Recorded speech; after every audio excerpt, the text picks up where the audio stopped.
તેમ છતાંય હર્ષ સંઘવીએ આજે સવારે મારા ઘરે પોલીસ મોકલી અને મારા મમ્મી એકલા રહે છે, મોટી ઉંમરના વ્યક્તિ છે સુરત, એની સાથે પોલીસે ગેરવર્તન કર્યું છે.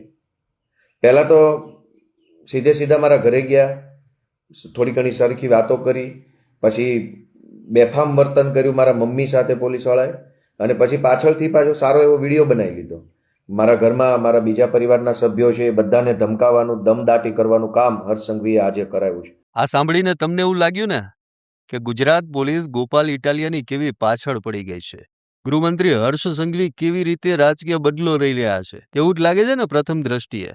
કેમ કે ગોપાલ ઇટાલિયા એવું કહે છે કે પોલીસ જ્યારે વોરંટ બજાવવા આવી ને ત્યારે મારી માની સાથે ગેરવર્તણૂક કરી. આ સાંભળીને ગમે તેને એવું જ લાગી જાય કે બિચારા ગોપાલ ઇટાલિયાની પાછળ કેવી રીતે ગુજરાત પોલીસ પડી ગઈ છે, કેવી રીતે હર્ષ સંઘવી પડી ગયા છે. પણ આખો પ્રોપેગેન્ડા છે. ગોપાલ ઇટાલિયા એવું કહે છે ને કે પોલીસ વોરંટ બજાવવા ગઈ ત્યારે મારી માની સાથે ગેરવર્તણૂક કરી.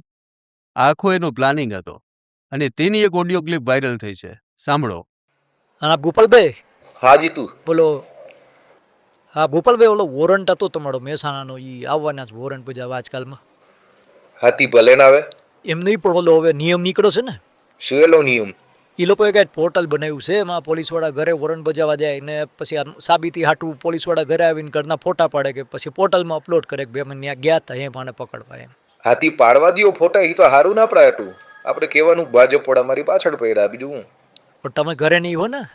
હા પણ માજી તો મળશે ને. આપણે કેવા થાય ને કે મારી માને હેરાન કરે છે આ લોકો.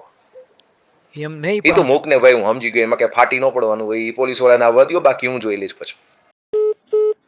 જીતુ નામની એક વ્યક્તિ ગોપાલભાઈને ફોન કરીને કહે છે કે આજકાલમાં તમારે ત્યાં વોરંટ બજાવવાના છે અને વોરંટ બજાવતા સમયે નિયમ મુજબ ઘરની તસવીરો પોર્ટલ પર અપલોડ કરવાની હોય છે. ત્યારે ગોપાલ ઇટાલિયા કહે છે કે મારા માજી એટલે કે મારા મમ્મી તો હશે જ ને ઘરે. આપણે એવું કહી દઈશું કે પોલીસવાળાએ તેની સાથે ગેરવર્તણૂક કરી. બસ આ જ પ્રોપેગેન્ડા તેના મગજમાં પહેલેથી જ હતો. અને જેવી પોલીસ વોરંટ બજાવવા ગઈ ને ત્યારબાદ ગોપાલ ઇટાલિયાએ ફેસબુક પર લાઈવ કરી ગુજરાત પોલીસ, હર્ષ સંઘવી અને ત્યાં સુધી કે આઈપીએસ અધિકારીઓ માટે પણ જેવા તેવા શબ્દો વાપર્યા. તમારા કાંઈ એસપી ફેસપી થી કે આઈપીએસ બાઈપીએસ થી ફાટી પડતા નથી. જે કાંઈ બે પાંચ દલ્લાઓ હશે એનાથી કોઈ દુનિયા ડરતી હશે, ગોપાલભાઈ ઇટાલિયા ડરતા નથી. પણ આ ફેસબુક લાઈવમાં ગોપાલ ઇટાલિયાએ એવું ન કહ્યું કે તેને શા માટે વોરંટ બજાવવા માટે ગયા હતા. આ વાત વર્ષ 2020ના એક જૂના કેસની છે. મહેસાણા કોર્ટે ઇટાલિયા વિરુદ્ધ નોન બેલેબલ વોરંટ ઇસ્યુ કર્યું હતું, પરંતુ કાયદાકીય પ્રક્રિયાને ઇટાલિયાએ જે રીતે રજૂ કરીને તેનાથી હવે સવાલો ઊભા થઈ રહ્યા છે. ગોપાલ ઇટાલિયાએ જે રીતે ફેસબુક લાઈવ કરી ગુજરાત પોલીસ, ગૃહમંત્રી હર્ષ સંઘવી ત્યાં સુધી કે આઈપીએસ અધિકારીઓ માટે જેવા તેવા શબ્દો યુઝ કર્યા.